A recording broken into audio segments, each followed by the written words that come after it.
Hello and welcome to the PrimeKnowledge Podcast. On today's episode, we have Jenny Mitchell. Thank you for coming on. It's great to have you here on a beautiful day like today. So, can you tell us about your background and how you got started in business? Well, hello, Andy. How are you? Thank you for having me. Right, so with my serviced accommodation, which you guys do as well. We do, yeah. So that's how I got to know you guys, and it's about 5 years ago, I think, maybe 6 years ago, we started the business. My husband Sam started it, and then I was running a cleaning business, and then when the lockdown hit, obviously cleaners were non void, so I got involved in the SA side of things. When I got on board, I realised that the business wasn't run how it should be. So we needed to get some training, which that's where we met. Yeah, nearly 3 years ago now. Is it that long? I know, meant no way. It's too crazy. Yeah, mad. Time goes fast, so fast. Yeah. So, SA business. So for the guys that are listening today that don't know what SA means, SA is serviced accommodation. Traditionally, you would hear people talking about it being Airbnb, and we either manage or rent properties from landlords, setting them up, furnishing them, and then basically looking after the bookings and that kind of stuff. So within that SA business, what is your kind of like daily responsibilities? What sort of stuff do you do within the business? Everything. So that sounds like all business owners have a small to medium-sized business. Exactly. So it's all to do with looking at the house, doing the numbers, organising the teams, organising the furnishing, putting it online on all the, like Booking.com, Airbnb, just everything. But life has changed recently, which I'll fill you in later on down the line. But yeah, so basically everything from a fork in the drawer, the furnishings and the teams that are involved to doing it. So you talked about numbers in there a little bit. So when you're talking about numbers, is that business numbers? Is that property numbers? Is that evaluating properties? Like kind of what do you mean by numbers? So the numbers, whether working in an area. So you have to make sure that the numbers work. If the numbers don't work in the area, there's no point in taking that property on. So you want to make sure you get the highest, obviously, like the value from it. Because we all like money. Yeah. And ultimately, it doesn't benefit us as operators, and it doesn't benefit a landlord or a letting agent or anything like that if that property doesn't make money. Exactly. And obviously you can see in the market now, you'll go to any property event and people talk about service accommodation and how great it is and how much money there is out there. But ultimately also you see the other side of that where people take on properties without doing their numbers. And they're not performing and they're really starting to struggle. And, had an example recently, somebody I knew, and they were talking about, having 3 or 4 months at the beginning of this year where they didn't make any money. Yeah. And it's like, if that's balanced off summer when they make a lot of money, then it's fine. But if then you get to summer and it only makes enough money to then break even and then suddenly it doesn't make money, then the numbers are And crucial. It's scary because we're doing management now, and I'll only we turn a lot away. But I only want to work with properties that have got the right numbers, because I don't want someone that's invested or a landlord or anyone like that to be in trouble. And I don't want to be in trouble because it's your reputation, isn't it? So, I do turn a lot away. We get a lot of SA operators as well, which are phoning us up now because the numbers are not working. Mm-hmm. So, there's a lot of people out there struggling, I think, at the moment because they didn't do the numbers. And it's funny because when you've had a property for about 4 years, we've given a few of our units back because the numbers are not the same as they used to be. So, and obviously the landlords put the rental up and stuff like that. So we have given a few units back, which I'm quite pleased about because, yet again, they're not bringing the income in as they should be.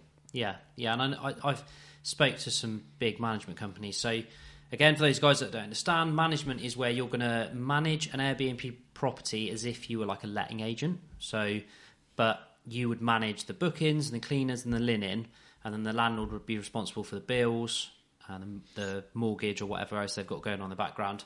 And you would receive a percentage as a management fee. Mm-hmm. And it's exactly the same as we do. We do some rent to SA and we do some management, and it's a little bit of both. I think, but I completely agree with you. With the numbers are so important, and we run numbers on like potential deals so tight. Is like if we know that they work at this tight a level, that the numbers are going to stack at 50% occupation and that kind of stuff. And that's the thing. A lot of people were doing it. Oh well, the numbers work with 70% occupancy, and I'm like, no, sod that. That's the worst case scenario. You've got to work it as 50. Yeah. Worse. Yeah, you want it to be. You want that. You don't want it to be full all the time. You across your properties, you want to have a variation of, again, depending on the market that you're in. We kind of sit 50-50 with holiday makers and corporate clients, and we run at about 75% occupation rate, which to some people might think actually that's quite low. From my point of view, is if we're running at 100% all the time, that's 100% wear and tear. 75% is shit hot. Yeah, it's absolutely 75% is a really good number, which shows you that your nightly rates are not too low, so you're getting too many bookings. Mm-hmm. It means your nightly rate's not too high, and you're not getting the bookings. Yeah, and then it should show you that you've got a good mix of guests. Yeah. Again, you don't want to be relying on just holiday makers or just corporate clients. That if you're reliant on a certain site or a certain project that's going on, that when that stops, all your bookings stop. But where you are, it's really, really like for holiday makers. Where I am, the area I am, you wouldn't want to go on holiday. Yeah. So a lot of our bookings, which I'm a bit of a freak about, is I don't like holiday makers. No disrespect, but they are too needy. They're way too needy. They do tend to ask a lot of questions. I do contractors. I like hard hats, muddy boots. I love them guys. Yeah. Creative lager in the fridge.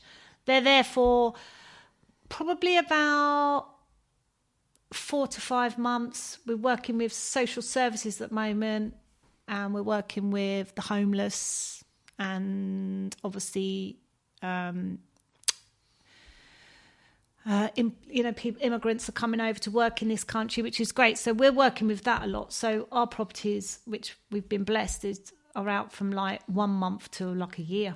So everything's out. So I'm like looking for more. Yeah, I think it's a good thing to point out now, actually, that the training that we did talk a lot about a mix of corporate and holiday makers, but there's also people that sit on either side of that kind of thing that are either they operate 100% in a holiday maker market, or they go like you guys when you're fully 100% corporate market. And you can, as long as you know and understand your client base, so your avatar is a very set person that you know what they look like, you know what type of accommodation they want.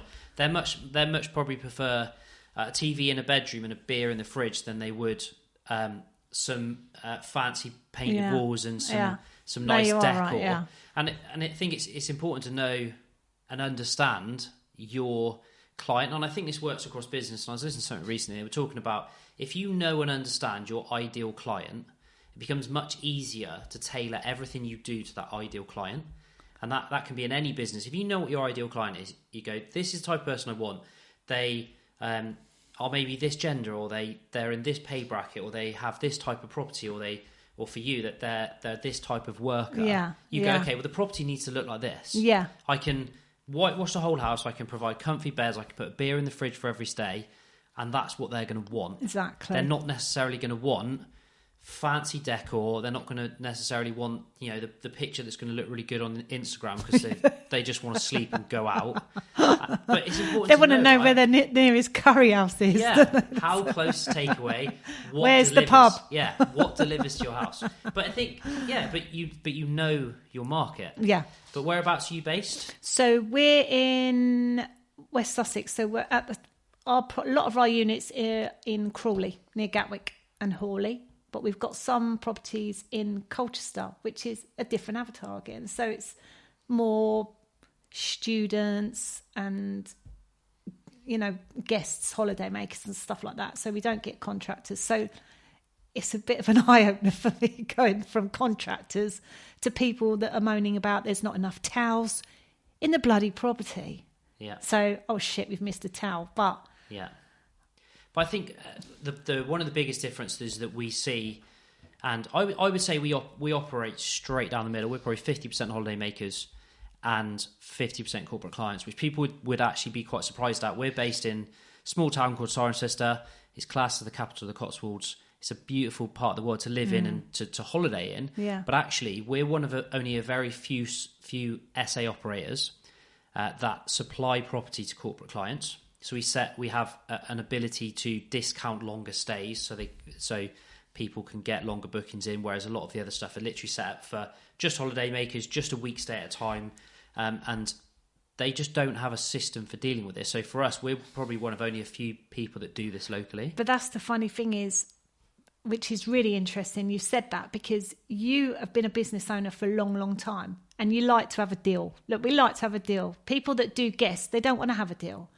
That is our nightly rate. If you don't like it, lump it. Yeah. Well, we're like, how much a night?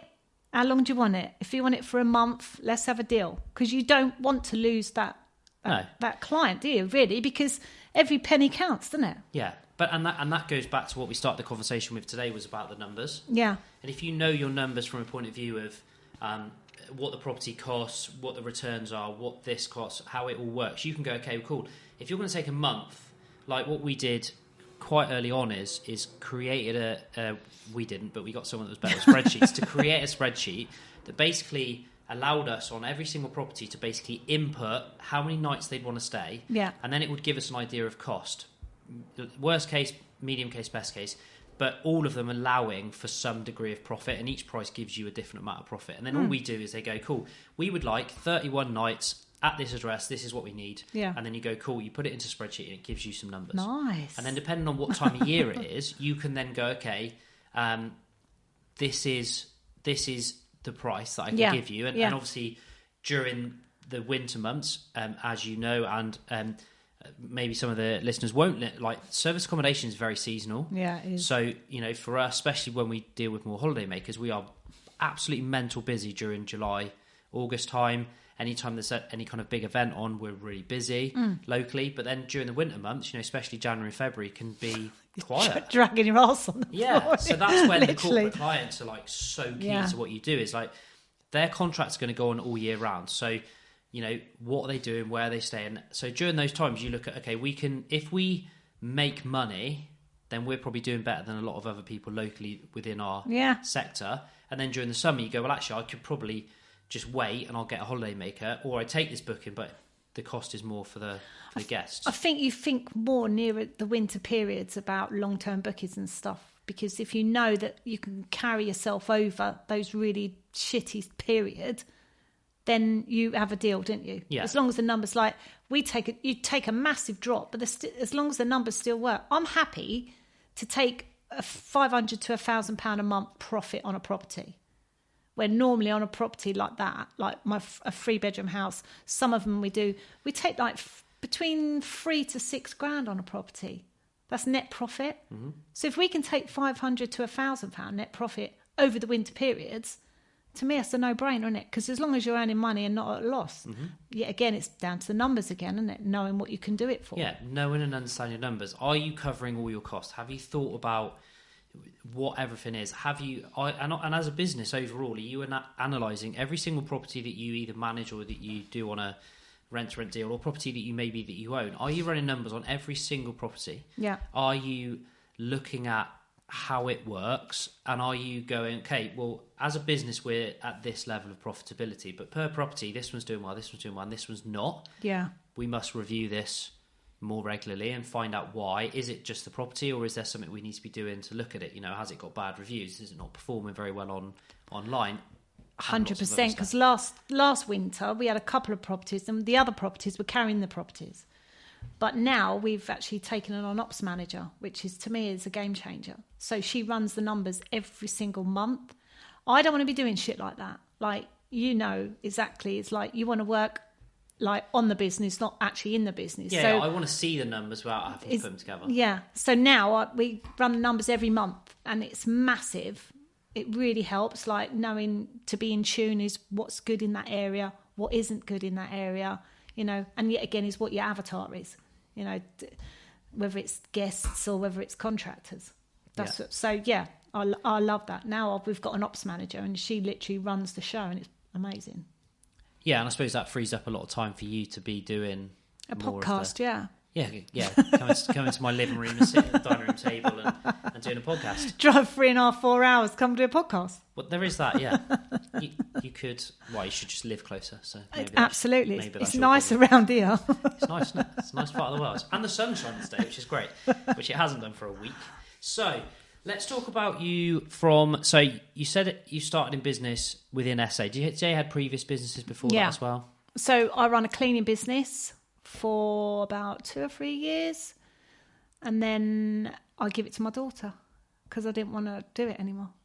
And she runs it really good. She's really successful and she does that. Before then, I was like random jobs, like I think what it is, and I think you're going to make me come out with it, which I don't really come out with very often, is I have got massive ADHD, and I didn't know this till I got into my 50s. So when you get diagnosed with that, it's not a label. It's my, how do I explain it? It's my superpower, as they say. So I get really bored of things very quickly. So I've been a dog breeder. I've been a dog behaviourist. I've worked in an optician's. I've worked for Alamo Car Rental Company. And they said to me, go to Miami, Jen. You can run the branch out there. And I was like, nah, it's all right. And then you just... selling cars, selling caravans, selling cows. I've tried anything. Of course you were selling cows. I heard about the caravans before, but the cows is a new one. I like that. So I randomly went in fields and we sold the cows. No, so what it was is when I was selling cars, I had a Mercedes van, and a farmer wanted the van so badly. So I said, he couldn't afford it. I feel really bad. So he had some cows in the field, so I swapped it for some cows. That's I know. Like the most random it's ever. It's so random. But with the business that we do now, I think I don't get bored because there's always something else that just falls in the mix, isn't it? As well as I do, there's always another challenge, or, people, how can I explain it, is find another booking, find the biggest booking. To me, I'm just so hungry to find another more money. I love money. Yeah. Who don't like money? I think, the reasons I've got bored in previous business before is when I've just done the same things over and over again. And it gets to the point where you're like, well, I'm really bored of this business. Whereas actually, looking back in hindsight, it was more that I was bored of just doing the same shit all the time. It's fucking boring. Yeah, it is so boring, just doing the same thing over and over again. Then you're like, I'm really bored of this. And it's like, well, wait a minute. And sometimes it's so difficult to see in that moment that maybe you either need to do something about it, do something different, or find somebody else within the business or employ somebody that can do that thing 100%. And then do something else. As a business owner, you should be able to select your hours. You should be able to work when you want to work. And as you set up businesses, and a lot of people that are listening will understand, like, you can't just work a couple hours a week. It doesn't work. No. But at the same time, I've had certain parts over the last couple of years, sort of last 18 months when I sold my previous business, where I've had a lot more time and I've done more school pickups. I've been around for more of, like, a lot of the school holidays this year. I was around doing the parenting.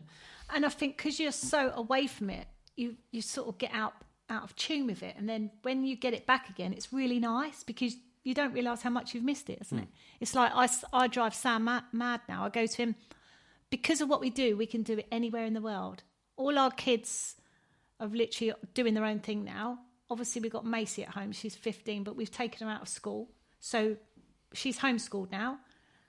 And she can come with us. So I want to travel more. And with the job we have, I can do, with the right teams in place in every area, because we've got them in Colchester, Dulwich. Now we've just bought HMO in Worthing. If I've got the right teams in place, I can just jump a plane. Yeah.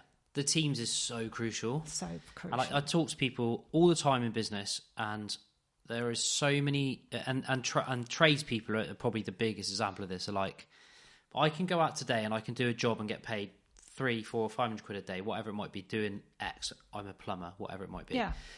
But I'm like, but you could charge 400 quid a day to somebody. You could then get somebody else to do it for you and pay them 100 quid or 200 quid a day, whatever the numbers are kind of irrelevant, but you know what I mean. You can pay them less money than it's going to cost you. Yeah. You can then just work less hours, and your business isn't solely responsible on you getting up every day, getting in the van and doing the thing. Whereas farm it out. Yeah. Whereas people are like, staff are terrible. And I think like some staff are. Yeah, but you've got to delegate, but delegate properly and wisely. Yeah. So with us, when I take maintenance teams on, I'm really ruthless. If you've got to think outside the box, you've got to be a team player. If you can't do shit, it's not the job for you. So I'm straight down the line with people, and I think they see that as where there's no bullshitting. Can't do all that bullshitting about. So my maintenance guy I've got in one area, he's amazing. I'm on the phone to him more than I speak to Sam. Sam probably enjoys that. Yeah. Just ring the maintenance man. Yeah. Chew his ear off about something. But he's just a game changer, and that's what I'm saying. It's teams. That's the the right value teams. of a good member of the team. Like, and that doesn't, and again, that doesn't have to necessarily be a member of staff that you employ full time. That could be part time. That could be a VA. That could be a subcontractor. That could be an independent company that you just pay per job. It's loyalty as well, isn't it? And reliability, because that's all you want is loyalty and reliability. Yeah. And if they can do it, they can do it. If they can't, they can't. Because then you'll find it's someone else to do it. Yeah. You know? And this was the big. So a friend of mine a few years ago was talking about going self-employed and doing like the business for himself. And I said to him right at the back, it's like, if you want to do well, and especially if you're a local business operating in a certain area where you're dependent on local customers, I'm like, do what you say you're going to do when you're going to say you're going to do it, and look after your customers. I was like, it's really that simple, because there's another 1,000 people that can do your job. Doing the same thing, yeah. So how are you different? Exactly, and that's what, like with the business that you've just opened, and that's going to be big because you've been on that other side. Yeah. You know, and you know what people want, and you know how to roll that. So that will grow really quickly, quicker than you'll probably think so, because people like me, maintenance teams are hard to find. Yeah. So hard. Yeah. But you're going to fucking love it, you are. Well, this is it. Like, and again, I think a business is, like a new business is sometimes about just an opportunity. Exactly. So I had no intention of starting a new business, but there was an opportunity where we couldn't find the team we needed. Yeah. So we were like, well, we'll just create it internally. Make it myself. Yeah. So it's a business I've done before. So I was like, Exactly. I kind of know how it works. Yeah. I have contacts within that business, so I could do it again. And I was like, I might as well just go Do for it. Yeah. Why not? So the handyman company started, and then it's just gone a bit mad. So But then a lot of SA operators, they end up opening their own cleaning business. I've done that. I don't need that shit. Yeah. I don't want to deal with that shit.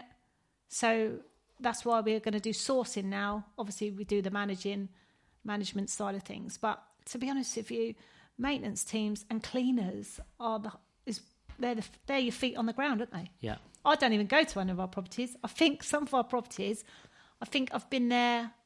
Dulwich, I went there once. And we've had it 2 years, and I've only been there once. I don't step foot in them very often. Rachel does, though, doesn't she? Yeah, or somebody in the team will go. Yeah. The cleaners, we've got a really good relationship with our cleaners. Again, not our own company, a company that we've been working with for the last 2 years. And they report a lot of the issues. Yeah. If this needs fixing, if this is not right, I've just been through a few of our properties and redecorated them because they've been running for a couple of years and they're starting to look tired, and it's important they don't. So it's just stuff like that where, I don't think necessarily you need to go into every single property as an SA provider, but you do need to have somebody that's going in there. Yeah, definitely. That you trust, that's going to do a report on, does the place need decorating? Is it still clean and tidy? Is there broken things? Is something broken? Is there stuff missing? Like stuff goes missing. Stuff missing is such a pain, isn't it? And it's like the glasses get broken all the time, and then suddenly you realise there's one glass left in the cupboard. Yeah, but contractors don't mind drinking out of a mug, but when your guests come, there's only 2 wine glasses. We'll use a mug. Contractors don't mind. What's your problem? Yeah, they'll drink out the bottle because it's easier. Or the toilet. They don't care. They're loving life.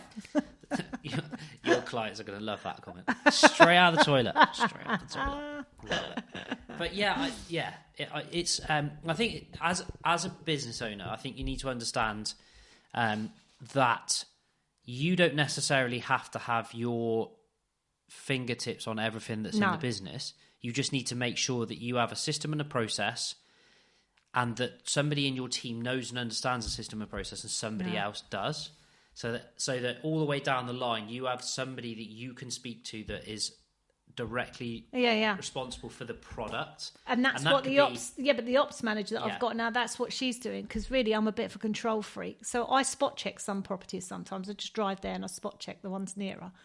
But this is why I've got the ops manager, because you just want to be in charge of everything, but you can't, can you? There's no possible way. No. So there's just not enough hours in the day. No, and also it just becomes a lot. Yeah, take on. It's a massive headspace, and I'm a little bit like you. I can get easily bored with the details sometimes. Like I don't like the details of a lot of stuff, and I'll come up with something, and then I want to move on to the next thing quite quickly. So I think it's important that you've got somebody in whatever the role is that they in tune with it. They know, like their job is, your ops manager's job is X, Y, and Z. Exactly. And I want you to report back to me these things. Yeah. I don't need to know that you went to a property and there was glasses missing and you restocked the cupboard. But I do need to know that the property's been checked and it's good. Yeah. That's what I need to know. And I think it's important to make sure that they know their responsibilities and they also know what you need to know about. And that's what because I used to get it all the time with guys going, oh my God, like this and that on site, and I was like, I don't, like, is the job finished right? Is it done properly? Have you done what the customers asked for? And what they've said they're going to pay for? If that yes is the answer, that's what I need to know. I don't need to know the detail of this cut around this thing. Go into a life story. And I'm like, because it's too much information. Because they forget that at that one point, I had 3 teams of guys fitting on site. I had another 4 guys in the workshop. I had a quotes manager, a business partner, and then another guy in the building doing all the programming of stuff. And you're like, if I get that details from everyone, you feel could you understand like how messed up my brain would be? But they're like, but for them, all they're thinking about is my job, and this is what I did today. So you need to know about it. It's like I just need to know that job's done right, and the customer's going to be happy to pay. It's not so much that I don't. No, but you don't give a shit. It's the detail. Yeah, it's just too much detail. Has that been done? Yeah. But again, I had to drive to the shop, and I had to get that and get it, and then we drove, and we had to stop because there was traffic. Like, I don't want to know about that shit. Did you do it? Yeah. Have you changed that? Yes, I have. Fab. Yeah. Is the job done? Perfect. God, it's draining. It is, yeah. But I think ultimately is, and we go right back to where we started with this about a team and how important a team is. Yeah. Is the people that don't get along with teams either can't get round or can't find a way of getting past this like kind of perfectionism, wanting to be involved in everything, but then also don't realise that all you need to do is set up a system and a process. How does this job get done? So if you go to this property, you can literally go to a property, and I'll use the analogy of plumber again, so I used it a second ago, is that they will go and fit a boiler. How do you run the pipes from this boiler to here? How do we finish this off? And you just put a video of it and it just goes in a folder and then the guys know what to do. Yeah. What do I do in this scenario?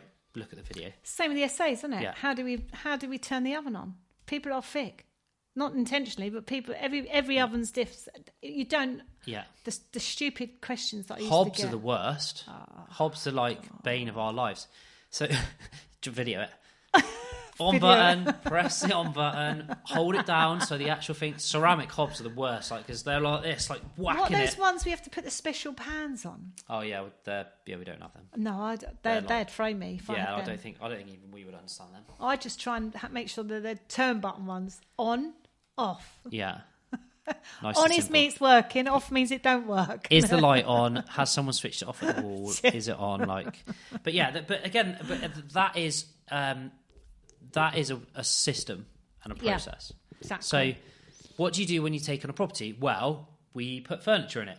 We put stuff in the kitchen, a list of everything else. We put pictures on the walls, we do mirrors, whatever it might be, all of that stuff. We do videos of how to unlock the doors, where are the key boxes, so from the parking, where's the parking space? Is the parking space right outside the property and easy to find? If not, I'm going to send you a video of how to get to the parking space.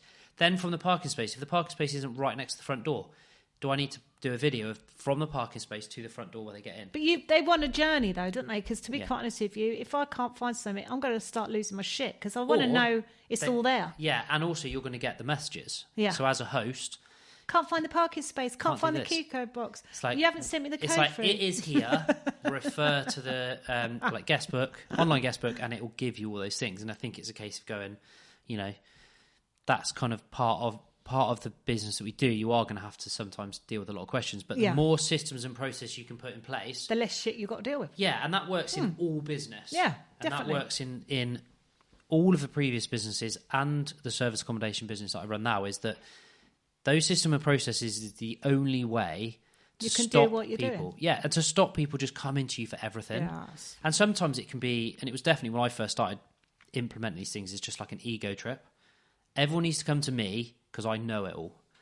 But actually, it's much better for everyone if they don't come to me and there's a system and a process and they just get on with it. But that's what the ops manager filters the shit out. So Yeah, I haven't all got managers do that though. In theory, all the way through, you should be able to, as you grow from one person with one member of staff to an operation of 300-400 thousands of members of staff. There's a system and there's a process and there's layers of management going all the way through where they know, and eventually all you get filtered at the top is, you know, what are the numbers? Yeah, but what's exactly. the growth chart? So what a lot of people on? that have got successful businesses like Matt Fidesz, Alfie Best, people like that, they don't listen to the shitty things, do they? Because there are people and teams underneath them that filter that stuff out. Yeah. They only know about the numbers. Yeah. Literally. And that, but that is what they running need a to know. business. Yeah. And that's what I think it's important to. I think you need to know what results lead to that. Yeah. You know, and understand the way the business works, but you don't need to be the one that's doing everything. No, so true. Yeah, 100% so true. So, on a daily basis, what does your days look like? What do you do on a daily basis, work wise, or is it just sort of all over the place? All over the place, really. I thought you were going to say. As soon as I started asking, I was like, I think it's going to be everywhere. So I'm trying to get into a routine with the ops manager. Obviously, I'm still teaching her certain things, although she's very good at everything, but I like things done a certain way.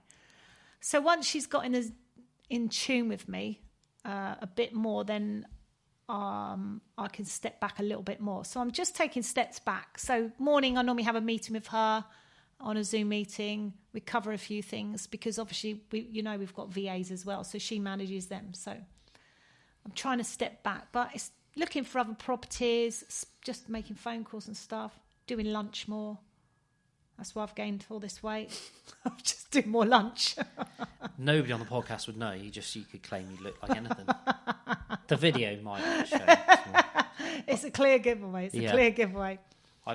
I've just fairly recently got back from all-inclusive holiday, so that is very difficult. Yeah, to but do you don't look like you put weight on. I just breathe in quite a lot.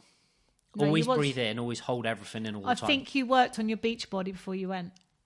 Yeah, I think you did. It definitely wasn't where it should have been.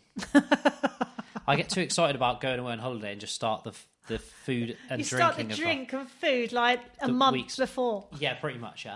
Yeah, absolutely. Yeah. So, what role does continually learning play in you succeeding as a business owner? So we talked about literally briefly before this conversation, you've got a speaking gig coming up recently. Yeah. And we had a conversation about some training that I'd been on for speaking. Yeah. How much time as a business owner do you spend on kind of learning courses, that kind of stuff? We've got 2 mentors because obviously it's good to have a mentor in business and in anything you do. So I listen to audible books, but the only thing is my attention span is very short. So if I don't like it, it's like, okay. So, but yeah, podcasts are really good, I think, don't you? Well, it's short. I again, for the same kind of reasons, it's short form. Yeah. And you can get. I was working this morning. I put a podcast on, and straight away, the person being interviewed had the most annoying voice. Oh. And I was like, I can't listen to 30 minutes of this. Oh. And I was just like, and it's a podcast I've listened to loads of episodes before, and I know it's going to be. Yeah. It probably would be a good episode, but I'm not. I'd just rather not listen to it, so I just put something else on. I think that's a good thing about. But the thing is, if you've got some classical opera music on to calm me down after. Yeah, but like with a book, you're looking. It's going to be like 8 hours, maybe listen to like a decent size, like the Bible. I definitely haven't read the Bible, and it's definitely not on my list. No, definitely not on mine. No. It looks way too thick for my brain, I'll tell you. Well, it would just take me about 4,000 sittings to get through it. But I listen to loads of different podcasts. There's not one thing that reaches out to me. Yeah, but you listen to a lot of business stuff, don't you? I try and sort of zone out sometimes, and I try and like listening to... I'm getting really into TikTok lately as well. So bad. In a good way or a bad way? Well, it's good. Obviously, it's a good way, but it's so much fake shit on there. It's quite funny. Yeah. Like animal fouls and stuff, like kid fouls and stuff. So. I have not done TikTok yet. Have you not? No, I just feel like I waste enough time on social media as it is.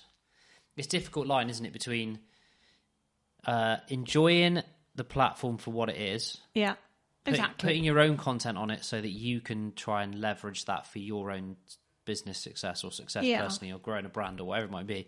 But also I'm very aware that you get such a hit of like endorphins from stupid videos and stupid stuff that's on it. And but I know the thing is, people... you can, and also you can just sit on there for so long without realising.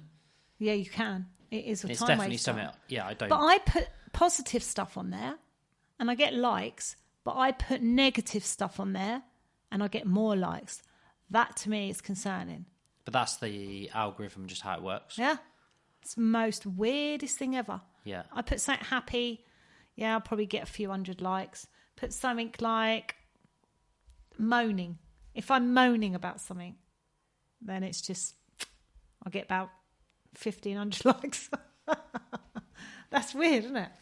Yeah, it's the way. It's the way. The world is. We're all engineered to Listen be to the drawn shit. to the bad stuff. Oh no! Because it was like because back in the day, the bad stuff meant we would die, whereas now it's just just not a thing. So now we just sort of create it in everything, and then it means people are more attracted to it. And then the algorithm picks up the more people are interacting with it, and then you get pushed out to more people, and then more people like it, and then it sort of goes from there. So there's a lot of sad motherfuckers out there. Yes. Yeah. Thought so. Yeah, basically not us because we're too cool. No, we're happy. Obviously, Yeah. But yeah, so I do really enjoy podcasts. I will listen to business stuff, but then I listen to maybe 3 or 4 different podcasts. Some of them more regularly than others. Modern Wisdom is like quite a big podcast that I listen to quite regularly. And then I just handpick. He does 3 episodes a week, and some of them can be as long as like 2 hours. No. But I just handpick the ones that interest me. So I don't. He's got too much time on his hands. Well, he's a full-time podcaster. Freaking hell, mate. He literally does this 3 times a week. Does he? Plus, which one's he? Chris Williamson. Modern Wisdom podcast. It's really good. It's really interesting. And again, like what I tend to see is, and I like podcasts. It's easy. It's I can put my headphones on, and I was working this morning on site, and I can put my headphones on and just listen to whatever I want. So I listened to a couple of business podcasts. I then just started listening to like true crime, murder stuff because again, like you say, it's really easy to listen to. Yeah. And but it's like short form. But yeah, his podcast is massive. It's one of the biggest in the world. But yeah, he's a full-time podcaster. So that's literally his. He just job. lives in a room. He literally every day. Yeah, just creates podcasts. I could do that. I don't know. I find I obviously now we've launched a podcast. I find it really interesting what goes into making it work, how to create good interviews, how to do that. I think it's like super interesting people's like outlook on life and their idea with business and stuff. And like business kind of fascinates me. So yeah, but you're learning more stuff about me today because most of the time when we get together, we get drunk, which we haven't done recently enough. So get the diary out. Yeah, I'll get the diary out. Yeah. Now, I do like podcasts, and I like listening to random stuff now and then as well. Mindset stuff, I really like that, because that sort of gets you like a bit motivational stuff. That's really good as well, isn't it? Yeah, and it's because ultimately the improvement that you make within yourself and within your business and whatever it might be, it's all about your mindset to that thing. I hope my mindset's all right tomorrow then. You'll be fine. Everyone keeps saying that. You're going to be fine. Deep down, I'm screaming. No, it'll be fine. So Jen is doing your first speaking gig. Yeah. First big one. Yeah. In front of quite a big audience. Yeah. And a bit nervous. Shitting myself. Yeah. But I think the nervous thing's a good thing. And do you? Yeah, so I've like done a good handful of speaking gigs over the last few years. I've not done so much this year, but I get nervous as hell before I go on. And I used to get exactly the same feeling when I used to play sport. I'd get that same feeling, the the little sick adrenaline, feeling, the butterflies. But surely with sports, it's like a bit of an adrenaline rush as well. No, because I get the feeling is so, for me personally, is very Yeah. similar. It's like I feel sick, I feel like sort of butterflies, nervous, anxious, and just like sort of don't want to do it, but do want to do it. Yeah. So for me, it's it was happy, always sad, happy, sad. yeah, Isn't it? and it's Happy, always sad, that happy, thing. sad. But for me, as soon as you get over the line, your head just goes into whatever space you need to do the thing. Yeah, but I don't. Like luckily you've done the speakers thing, haven't you? So I do need to do that later on. But someone said to me, "Do you want to do this?" I went, "Yeah, all right, I'll do it." But it's a good opportunity to stand up in front of people, share your story, share about your business and kind of what you do, and also get a better understanding for other people to have a better understanding of what it is that you do. And to speak in front of a big audience means you've got a lot of people listening, which is great. Yeah, and I've had some really nice messages and stuff like that because people obviously want to know what we do, but they know what we do, but they want to know how to do it. Yeah. And these days you have to spend like 20 grand on a course. Yeah. Which, there's people in that room that I'm going to tomorrow, they've spent £60,000 on a course. It's like, what? Yeah, it's mad, isn't it? Like, why would you waste that money? Well, I suppose it depends on what you get out of it. Well, exactly. So, yeah, there's limitations. If you've got 60 grand to spend on loads of courses, then that's great. But I know the venue I'm going to tomorrow, he's not upselling anything because I just don't really agree with it all. But everybody's different, aren't they? Yeah, I don't know. I think it's difficult. I see it from both sides. I think that for me personally, the importance of like going through the property training that we did gave me a really good understanding of what it was we were going to get into. Then we joined a mentorship program, same as you did, which, the combined price of that was really expensive. It was a lot of money for us at the time. But that then gave us more opportunities. But also like just the kind of repeatedly being around the same people doing the same thing. You sound accountable then, don't you? And it keeps you sort of motivated so you don't procrastinate, because you do. Yeah. As soon as you leave that room and you're not in that room once a month, you do procrastinate and you just think, oh, sod it. Yeah. Where I don't get that value anymore because I'm driven myself now, but what I get is being a mentor, like Rachel's a mentor, is giving back something to the people in the room. Yeah. Which we've all been there, haven't we? Yeah.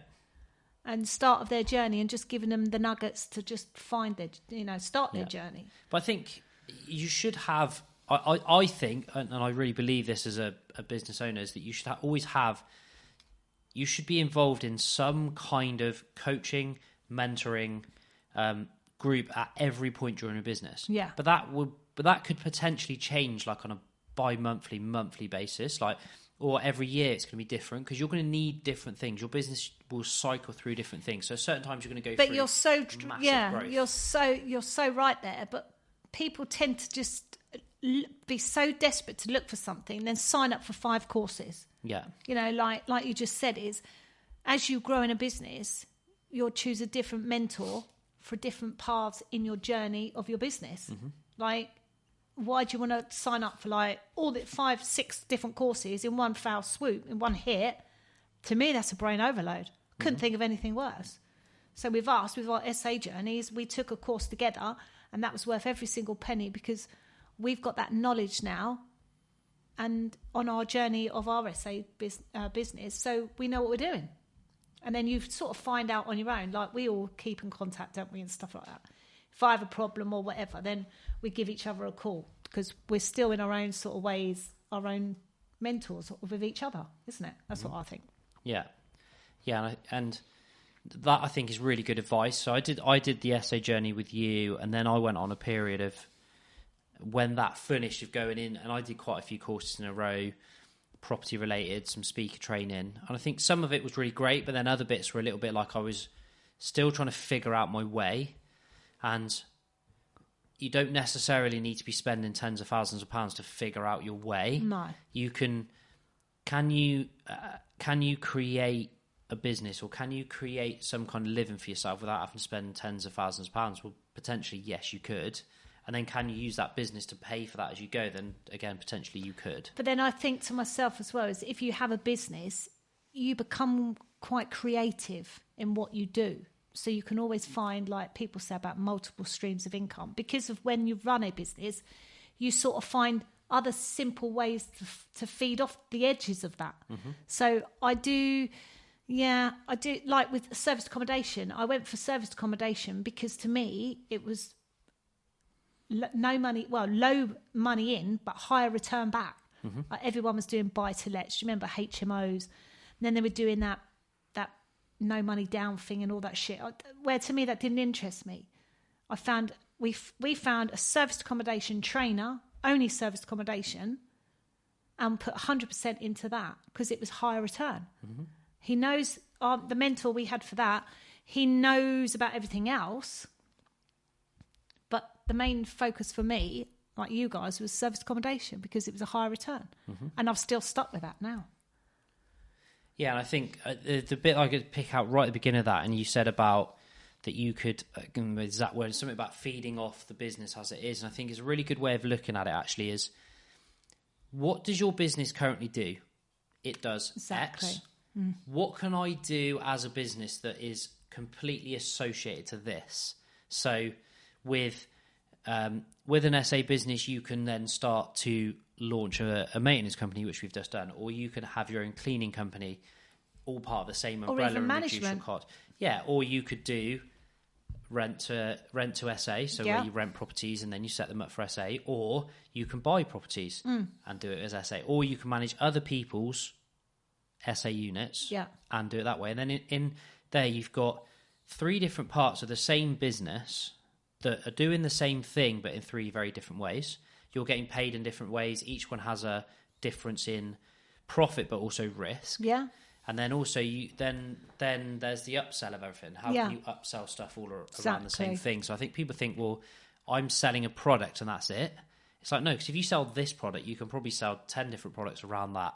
Or you could upsell them from this lower level product to a better product, and kind of how that works. And that's a really good point, because with the serviced accommodation and the management, so we do the management. So we can source a property for us to manage, and we can get an investor. So we get the property through the sourcing, and then we get the investor, link them together. We manage it.